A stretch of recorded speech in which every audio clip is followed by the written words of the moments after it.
Hey guys, Redneck Mini 14 here. Today's video is going to be called The Beginner's Guide to Revolvers. And this video is geared mostly towards new gun owners or gun owners that maybe haven't gotten into the revolver game yet and they're looking at maybe getting their first revolver. So basically we're just going to talk about some of the basics and maybe give you some information to help you with your revolver purchasing. So, to get things started, there's basically 3 different flavors of revolvers. Now, some people will say that revolvers are a more simple type of firearm than a semi-automatic pistol. Some will say that they're actually more complicated. Really, they're just different. They're not necessarily more simple or more complicated. They're just different. And just like with semi-automatics, there are multiple different flavors of how the guns operate. So, there are 3 different types of revolvers, and I'm sure, there might be some like very rare versions of, a different type of revolver, but typically you have 3 different types of revolvers. You have your single action only, you have your double action, single action, and then you have your double action only revolvers, which I do not have an example of, but I will kind of explain that as we go along. So, to start things off, single action only typically is going to be some form of a Colt clone, a Colt single action army clone, or Colt lookalike. So this is a Blackhawk, and single action only basically means that you have to cock the hammer in order to fire it. So pulling the trigger does nothing. Single action means that pulling the trigger only does one thing, and that's dropping the hammer. When we get into double action revolvers or double action single action, pulling the trigger can do 2 things. It can pull the hammer back at the same time and drop it on the round, or you can pull the hammer back and do it single action. So you have the option of doing one or the other, but if you just pull the trigger, it will pull the hammer back. So it's doing 2 things. It's pulling the hammer back and dropping the hammer once it reaches all the way to the rear. So that's double action, single action. Now, of course, a double action only, it's either going to have, let me take this Taurus 85 here. So a double action only is either going to have an enclosed hammer where, like on some Smith & Wessons or Rugers, it actually kind of comes up and you have like a little hump here where the hammer would actually be, or some other revolvers actually have a bobbed hammer where you still have the hammer and you can actually see it, pulling back when you pull the trigger, but it's smooth going across here, so you can't, there's no spur where you can actually like cock the hammer. So that's what a double action only revolver looks like. Some other differences between the single action and double action is typically the way that they load and unload, and also the way that they come apart. So let's take a look at this Taurus Gaucho here. So with a single action, now there are multiple different types of single actions, but most of the single actions on the market today are going to be of a Colt configuration or a Colt style, I guess is what I'm trying to say. So basically, and some of them work differently actually. So there is no swing open cylinder. You have to actually, on most revolvers, you actually have to pull it back to half cock, which is usually the second click on the hammer, and then you have to open your loading gate, and then you can spin the cylinder freely, and then you have this little ejector rod here to push out the spent casings, and then obviously you put new casings in through the loading gate. And then to put it back, You pull the hammer all the way back and then you release it. Now, we'll talk about this in a minute when it comes to safety mechanisms, but you don't, obviously when you load 6 rounds in it and you have it on half cock, you don't want to pull it all the way back and just release it, because obviously you're just going to fire the round unless you have an empty chamber. We'll talk about that in a minute. So that's the way you load and unload most Colt clone single actions. Newer Rugers, whether you're talking about a Blackhawk or a Vaquero or a single 6, you don't have to put it on half cock. In fact, there is no half cock. It clicks, but it doesn't stop there. There is no half cock on a Ruger. You just simply open up your loading gate and then it'll spin freely. But the rest of the procedure is still the same. You have your ejector rod here. You just load through the loading gate. So that's how Colt style single action revolvers load and unload. There's also like a version, like some old Smith & Wesson revolvers and Smith & Wesson clones, like the Schofield, and there's a few different ones where they actually break open the top, where there's actually like a little latch here, and then you like release it and the whole thing just breaks open, then you load it through the top, which is a little more ideal, but those are typically more expensive. Most of your gun manufacturers are going to make a Colt copies, whether you're talking about Ruger. Taurus doesn't make them anymore, but you can find them on the used market. Heritage Rough Riders. There's some Magnum Research ones that are like really big and beefy.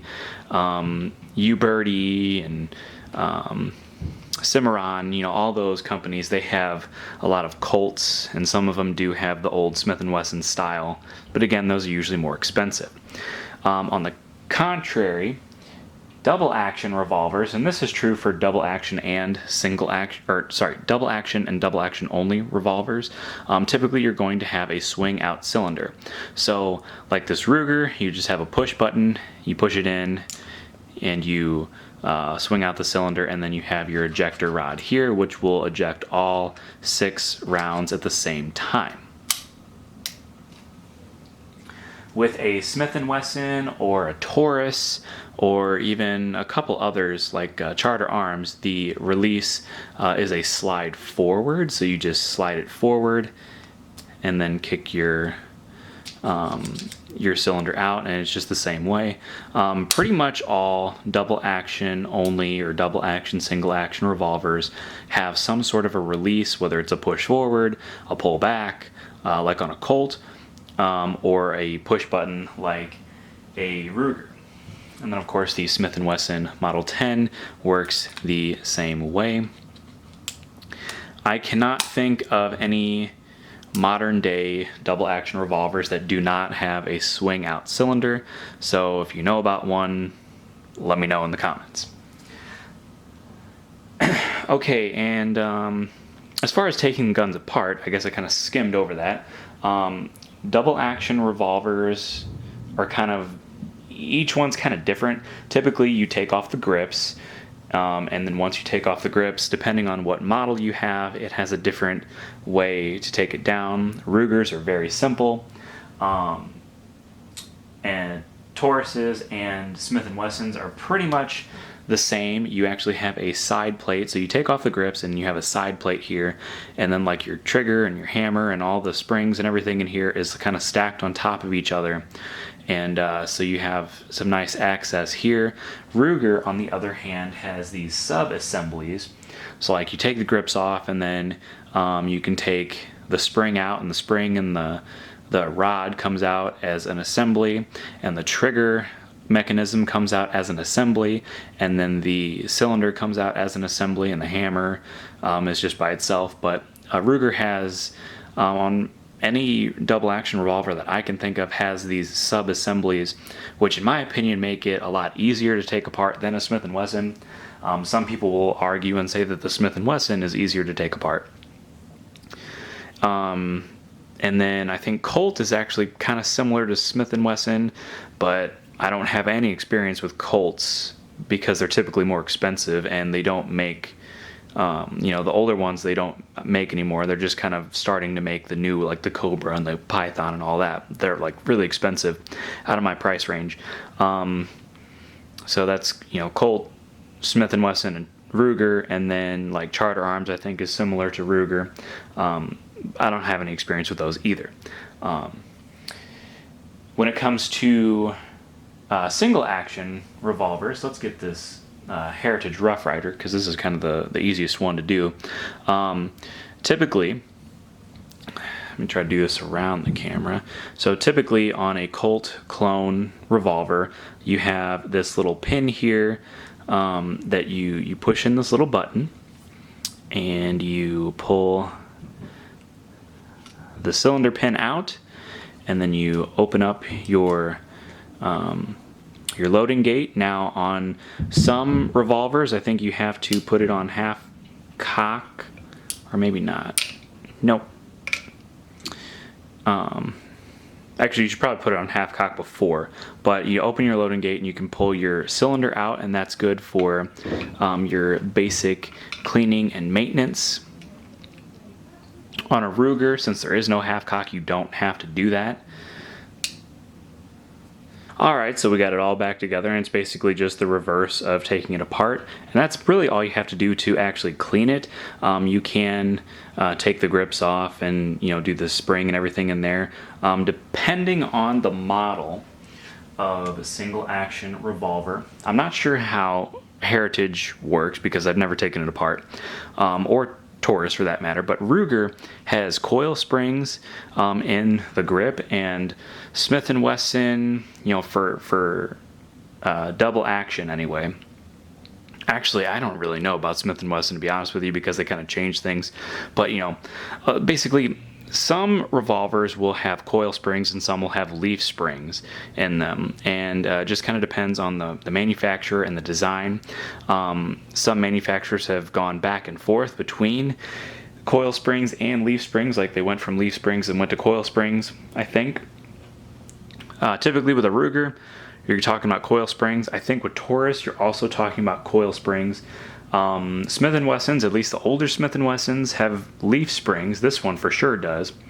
I'm guessing the Taurus Gaucho has coil springs. Not sure about the Heritage Rough Rider.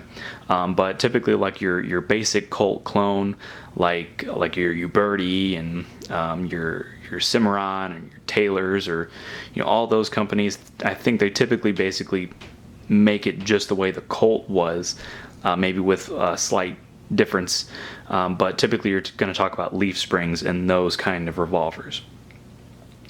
And let's talk about sights. So a lot of your Colt single action style revolvers are going to have just your basic groove sight and blade in the front. Those are your cowboy versions of single actions. The Heritage is the same way. Some revolvers, like the Ruger Blackhawk, Super Blackhawk, have actual adjustable sights, which are more desirable for hunting. And then there's a few others, like the Magnum Research revolvers, I think, also have adjustable sights, and a few other revolvers have adjustable sights as far as single actions go. Double actions, a lot of times, especially the larger ones like the Security 6 here, will have adjustable sights. Sometimes they have easier changeable front sights, like they'll be in dovetails, or they'll have like a little plunger that you can take out. A lot of the new Rugers are like that. These older ones are just pinned, so they're harder to replace, and they're hard to find. But like the newer ones, they're very easy to replace, and if you ever break it or you want to replace it in general, it's just a lot easier process. Some revolvers, usually smaller revolvers like this Taurus 85 or like Smith & Wesson J-frame, will just have fixed sights, and in fact this one is just simply machined in to the gun itself, so you really can't change this at all, but it is your basic just groove and blade sight.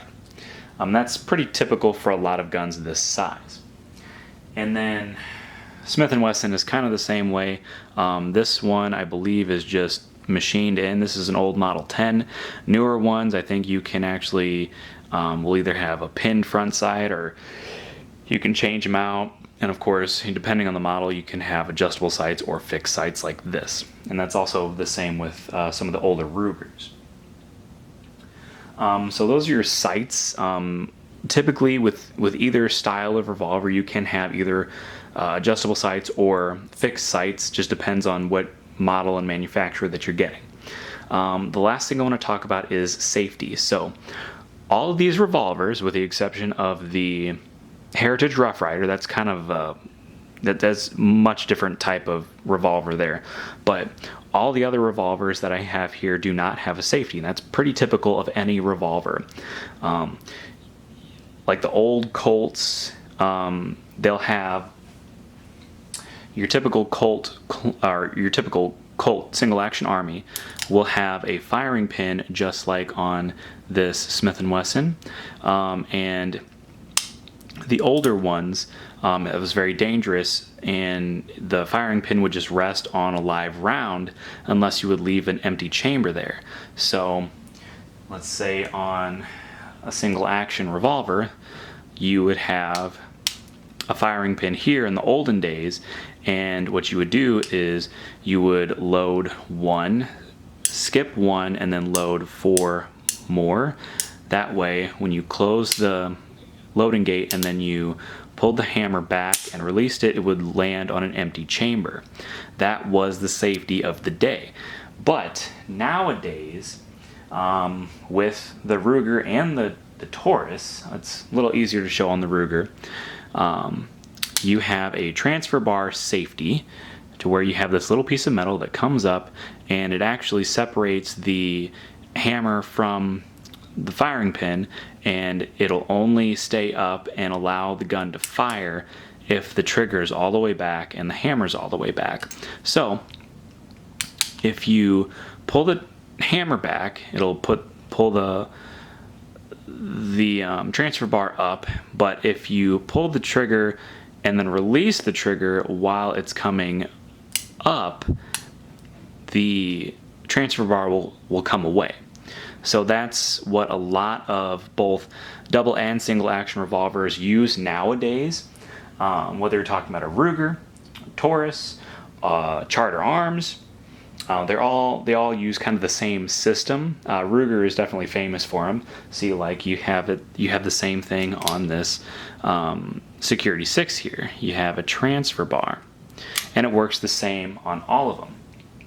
With a Smith & Wesson, I think they've kind of changed the way they do this over the years, but see, this is an older one, so you have a firing pin on the hammer, and it'll go all the way forward if the trigger is all the way pulled to the rear.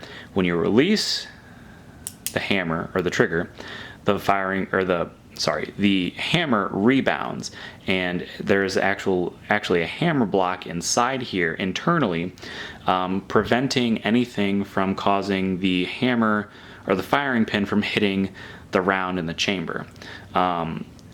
That's an older Smith & Wesson. I believe newer Smith & Wessons are the same way. They just have the firing pin on the frame, and then newer Smith & Wessons also have a frame lock or a hammer lock or something. Taurus is the same way, only it's a little bit different. So you have this little hole here where you have a key, and that locks the hammer. A lot of revolvers do that nowadays. Taurus does it. Smith & Wesson does it. Ruger does not do it, except for maybe on the LCR in some way, shape, or form. The safety on a Heritage Rough Rider, this is a 22 revolver, by the way, you actually have a safety. So you have this little lever here, you pull it down, it's on fire, you have a little red dot there, and it allows the hammer to hit the firing pin and ignite the round. If you push the lever up, it has a little hammer block here preventing the hammer from hitting the firing pin. That's how the Heritage Rough Rider 22s and 22 Magnums work. There is no hammer block. Other than that, there is no transfer bar. It's just that. That's the 22s. There are some centerfire Heritage Rough Riders. They have a transfer bar, I believe. So Heritage Rough Rider 22s are the only ones that have a safety like that. Now there's some Chiappas that I think have like a little key lock thing.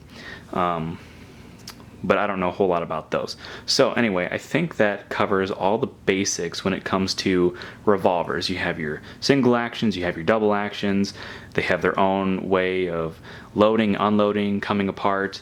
Different brands have different safety mechanisms, different cylinder releases, things like that. But those are all the basics that you really need to know when you're considering buying a revolver, whether it's a double action or a single action or even a double action only, whether you're using it for hunting, for target, for self-defense, which this one here would be good for. There's all different uses for revolvers, and in my opinion, a revolver will do the same, it'll do just as good of a job as the semi-automatic, and sometimes better, because revolvers have a longer cylinder. You don't have to worry about having your rounds in the grip, so you can have longer, more powerful ammunition. 357 Magnum is more powerful than 9mm. 44 Magnum is more powerful than 45 ACP. 38 Special is typically not as powerful as 9mm. 22 is obviously 22, but typically in a revolver you have the ability to load hotter rounds than a semi-automatic because of the fact that the cylinder can be as long as you want. There are revolvers out there that can hold, or that can shoot 45-70, 500 Smith & Wesson Magnum, all these really big hot rounds you can shoot out of a revolver. You can't really shoot out of a semi-automatic pistol. So anyway, that's the beginner's guide to revolvers. I hope you found some good information in it. Subscribe to my channel, like me on Facebook. I'm Redneck Mini 14, and until next time, be safe.